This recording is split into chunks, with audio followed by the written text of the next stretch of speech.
So continuing on with section 1.3, we take a look at the actual topic, which is quadratics. And when we're looking at quadratics, we have two forms of the equation. We have the standard form, which is what we'll be using, and then we have the vertex form. Like I said, we will not be using the vertex form, but I wanted to make sure you were aware of that. Whenever you're factoring, something to always think about is that factoring, we always want to look for the greatest common factor before we get started. And so this is something to kind of keep in mind as you're moving through things. All right, let's take a look at some very basic factoring problems and what this means by the zero factor property and what we're looking for in my math lab.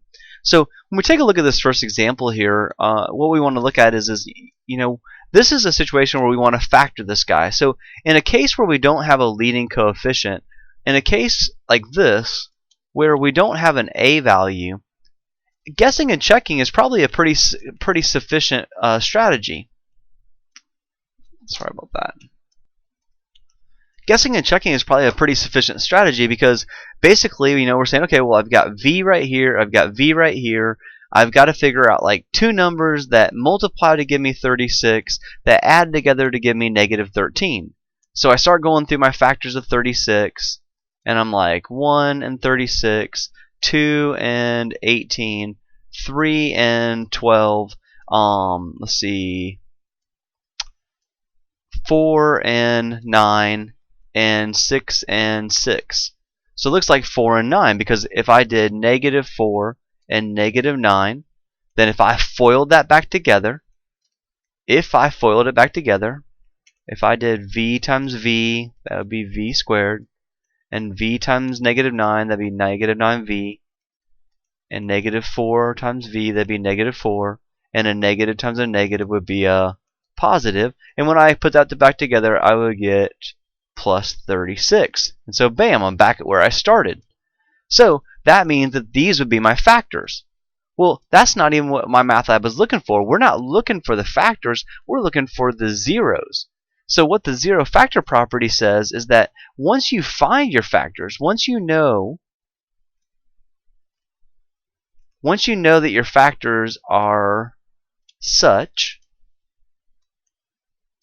you set them equal to 0, which is like finding the x-intercept. We set them equal to 0, then we take each one of them, and this is what the property says. The property says you can take each one and set them equal to 0. So in this case here, just real quickly, you really shouldn't need to show this scratch work. We add 4 to both sides. So we get v is equal to 4. We add 9 to both sides.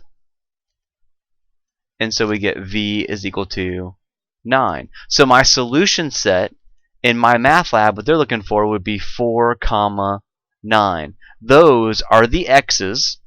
Those are the x values that would make this equation true. Those are the x values that if I plugged in, v values, that if I plugged in would make this equation equal to 0. Alright, so that's if we have a really basic example. Well, let's take a look at what we would do if we had something that had a leading coefficient.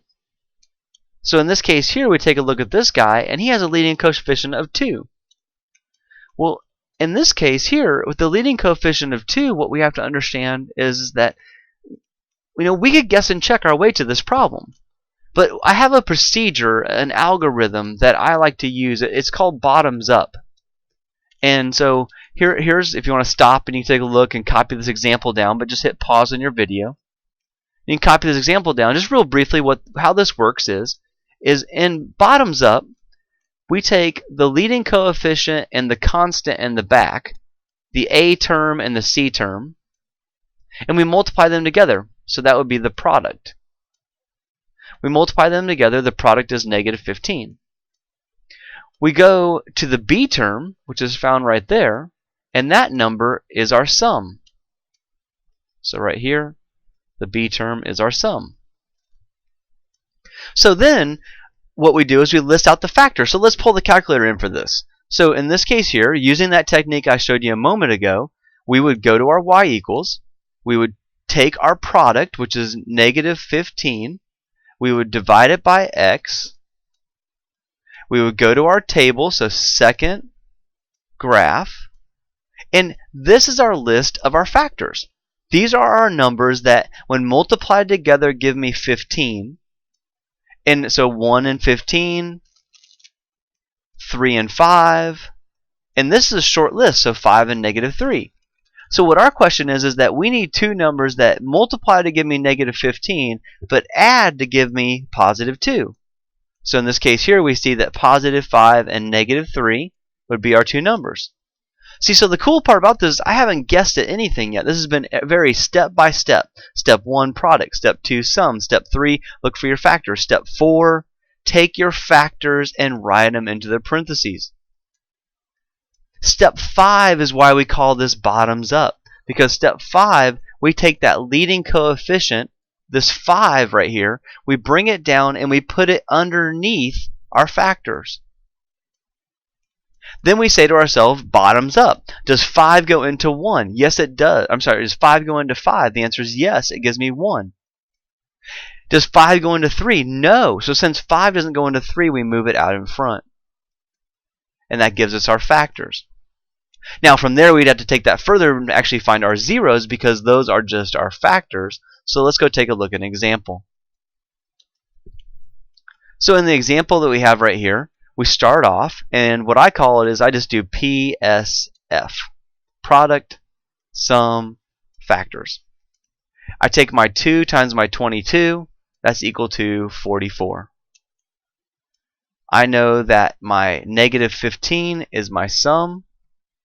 I pull my handy calculator out, slide that over. I go to y equals. I type in 44 divided by x. I go to table. Second graph. I'm looking for two numbers that add up to to multiply to give me 44, but add to give me 15. 1 and 44, nope. 2 and 22, nope. 4 and 11. So 4 and 11. So I come down here, 4 and 11 are my numbers. But the thing is that if I add 4 plus 11, as is, I get positive 15.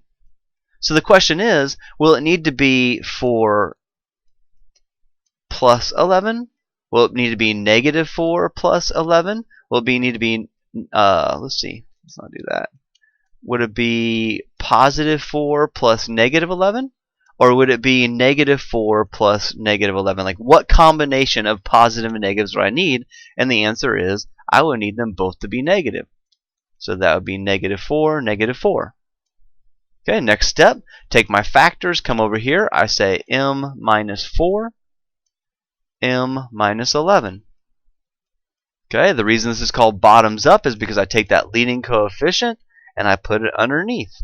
So I divide by 2, I divide by 2. This becomes m minus 2 because 2 goes into 4 2 times. This one, 2 does not go into 11, so the 2 moves out in front, and this one becomes 2m minus 11. So there are my two factors. So remember, those are my factors. But we're not done because we need to find our zeros. So we take each one of those factors and we set them equal to 0. So we say m minus 2 is equal to 0, and 2m minus 11 is equal to 0, and we solve each one. We add 2, we add 11, add 2, add 11. I'll get a better color on the next one around, okay? So this one gives me m equals 2. This one gives me 2m, my 11's cancel, equal 11. I divide by 2, I divide by 2, I get m is equal to 11 over 2. So there are my solutions. These guys are my solutions. So in this case here, my solutions are the set containing 2 and 11 over 2. Alright, that's what my math lab is looking for right there. Alright, so I'm gonna back out and offer another approach, but that's gonna be basic, just general factoring with guess and check, or factoring using what I call bottoms up.